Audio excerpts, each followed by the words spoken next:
Happy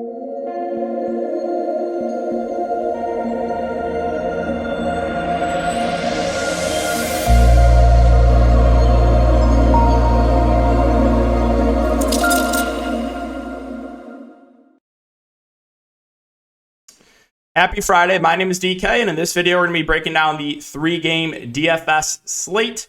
The sponsor of today's video is Prize Picks. If you guys are not familiar with Prize Picks, they're a player prop site where you build 2, 3, 4, 5, up to 6 player props and win up to 25x your money. So if you guys want to give it a try, you can use the code DKDFS for a 100% match up to $100. I also have daily videos talking about props that I do like on Prize Picks. So give it a try and take advantage of that free money. Again, it'll be linked down below, and premium content will also be linked in the description.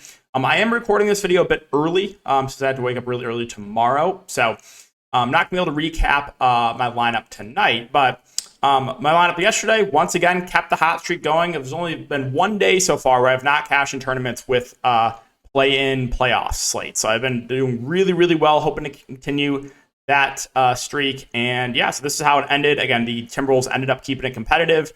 Massive game from Ant, a low ownership. Taurean Prince ran a massive foul trouble to bail out the faders. How did they know? He barely played the second half because of random foul trouble. Sure, okay. And then slow-mo, just horrific first half there. But yeah, that's how it finished last night. So yeah, let's talk about this 3-game slate. And we'll start off with Boston, Atlanta. So on the Boston side, once again, they're going to be popular. I mean, price points just aren't really changing on the main Boston guys. So all the rotation players I like.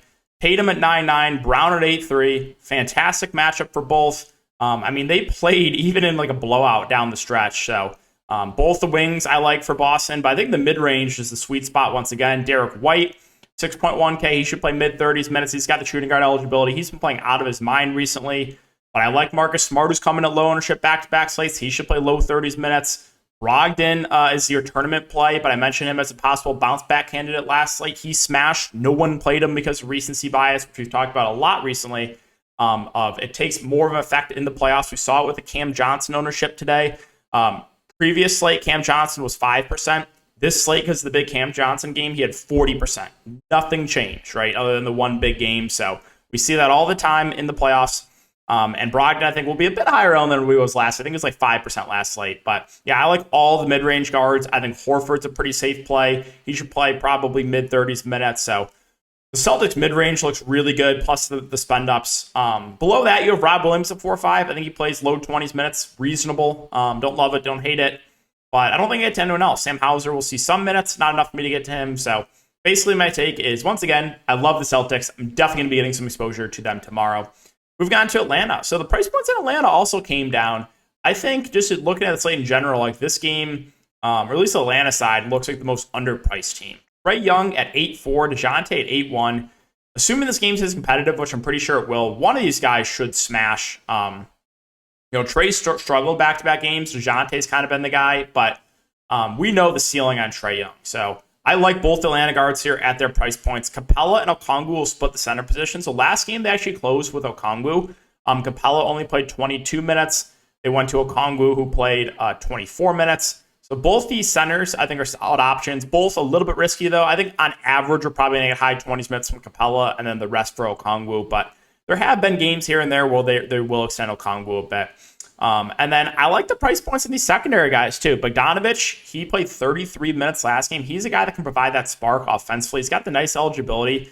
I think he plays high 20s minutes again. I think he looks good. We saw the massive game from DeAndre Hunter. Bit of an outlier, 12 rebounds, 18 points. I don't think we're going to see that again. But if he stays out of foul trouble, he should play big minutes. And then John Collins is 4-4. I hate rostering this guy. He shot 2 of 11 last game, but he still played 30 minutes. So it's weird, but I'm actually pretty high in this Atlanta team. I like the price points on a lot of these guys. Sadiq Bey's 4K. Again, he's the guy I feel the least confident in minutes-wise of those guys, but we've still seen, games where he's pushed for 30-plus minutes. I mean, he played 33 against Miami. Sure, that was massive foul trouble for Hunter, but he is only 4K. And you probably see a little bit of Jalen Johnson, but he only played 5 minutes last game. All right, so I'm going to Cleveland and New York. So this is, this game's going to be played very slow pace, two very solid defensive teams. But the positive, especially with Cleveland, they're just running such a tight rotation that even though it's a bad matchup, these guys are appealing. Mitchell's 9.3. He's going to play probably low 40s minutes if the game stays competitive. And then you got Garland at 7'4", who had a nice bounce back spot. I think one of these Cleveland guards will have a really good game, assuming the game stays competitive. They're just playing huge minutes, and that is where the offense is coming from, is those two guards. The front court and Mobley and Allen, I think, are relatively safe plays too. 39 minutes from Mobley. You should see close to 40 minutes from Allen as well. I think both are safe. I like the ceiling a little bit more with the guards, but the front court guys are a bit cheaper. I mentioned I really like LeVert as a tournament play last slate because I just felt like if he didn't shoot awful, he was going to play extended minutes, and he did. He played 40 minutes. Now, I don't think we can expect 40 minutes again. I also don't think we can expect 18. I think on average, we're probably going to see high 20s to low 30s minutes from LeVert, which I think makes him a pretty solid tournament value play. I'm curious to see what the ownership is going to be on him. No one played him last slate. I'm guessing that will jump up because of what happened last game. But he's a guy that I definitely have interest in. If he starts, and I feel way better about him. Comes off the bench, there's a little bit of risk, right? If he struggles to get to game one, they can pull the plug on him. My boy Chetty Osman actually has been playing solid minutes, 19 and 23 first couple games. They have him listed as questionable. I think he'll play. If he does, he's playable in tournaments. Okoro only played 4 minutes last game, or 3 minutes. If he starts, though, you can consider him in tournaments. His game one, he played 23 minutes. And then you did see a little bit of Danny Green, who played 20 minutes last game. I have no confidence in that again, but if you want to take a dart in him in a large field tournament, I guess that's okay. On the Knicks side, so I'll say the Knicks are one of the more unappealing teams to target on this slate, besides the main guys. I like 8.2K for Randall, and I like 7.6K for Brunson. I think I give the edge to Brunson over Randall. In a competitive game, I'm expecting close to 40 minutes from both, so even though it's an awful matchup, I think both the main Knicks look pretty good. I'm not as excited about the mid-range, though. RJ Barrett has really not been playing well. Is not a guarantee that he closes either. Josh Hart is 5'3". He probably does play around 30 minutes. I guess it's fine. Robinson and Hartenstein going to split the center position, but not super confident either. Hartenstein's 3'8". He actually might be easier to get to than Robinson. He played more than Robinson last game, and again, is sub 4K. So I do have some interest in Hartenstein. But the rest of the team quickly is 4'9". I mean, he's fine for tournaments. He's been a little bit quiet so far in the series. Grimes, probably plays low 20s minutes. You'll see a little bit of Obi Toppin, but don't know if it's enough for me to get to him. So I would say of the teams on the slate, the Knicks probably my least favorite team to target. And then finally, Denver and Minnesota. So with the top guys, Jokic and Murray, I do think Murray is a bit more optimal to get to, especially on the playoff sites with lack of value. He's 8K as opposed to 10.7 for Jokic. So obviously I would prefer getting Jokic over Murray straight up, but Murray's going to play close to 40 minutes. He's played really well so far in the series. I like Jamal Murray. I like Jokic if you can afford him. He kind of had a subpar game in 37 minutes last game. I'm not super worried about it, though. It's just a matter of what are you sacrificing to get him in, right? So the top two guys look good. I think MPJ is reasonable. Dealt with a bit of foul trouble last game, but he's been playing better of late. Gordon, reasonable as well. No super strong take here. He also dealt with a little bit of foul trouble. Other than that, Bruce Brown's 4.8K. I expect 25 to 30 minutes. I think he's a relatively safe value play. KCP played a lot more last game, played 39 minutes. Now, his role never really changes. He's just that 3-and-D guy that, like, whether or not he's going to have a good game comes down to if he can make his threes. So he's a reasonable value. Like, he's going to play a lot. Jeff Green will be in the rotation, too, 23 and 26 minutes. Not going to do a ton, usually when he's out there, but he is really, really cheap. And if you're going to get one of those stars, you might have to play a guy like Jeff Green. But I'm not going to anyone else. I'm not messing with the backup five or Christian Brown or anything else. So that's Denver, and finally Minnesota. So I was pretty surprised how low on Anthony Edwards was last slate. He went crazy in 42 minutes.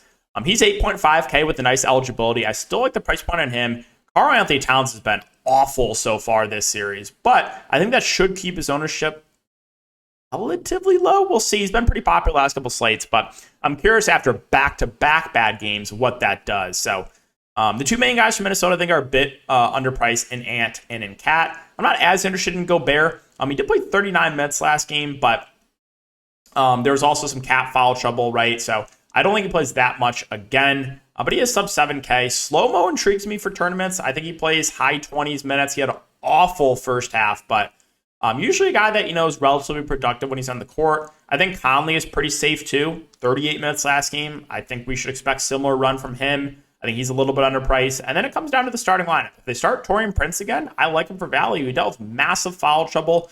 Probably would have played high 20s minutes without the foul trouble. So if he starts again, I like Prince. If they go to NAW, my boy, then I like him. So whoever starts of those value plays is the guy I'm going to give the edge to. You saw a little bit of run for Jalen Noel.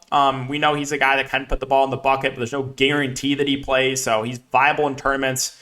We might see a little bit of McLaughlin. We didn't play last game. Maybe a little bit of Austin Rivers. But he didn't play last game either, so yeah, I mean, I expect a relatively tight rotation, right? Starters of Ant, Cat, Gobert, Conley. I think it'll be Prince. You'll see Slomo off the bench. You'll see NAW off the bench, and probably one of these guards. Last game it was Noel. It could be McLaughlin. It could be River. Like, I don't know, but there's definitely risk if you target one of those guys.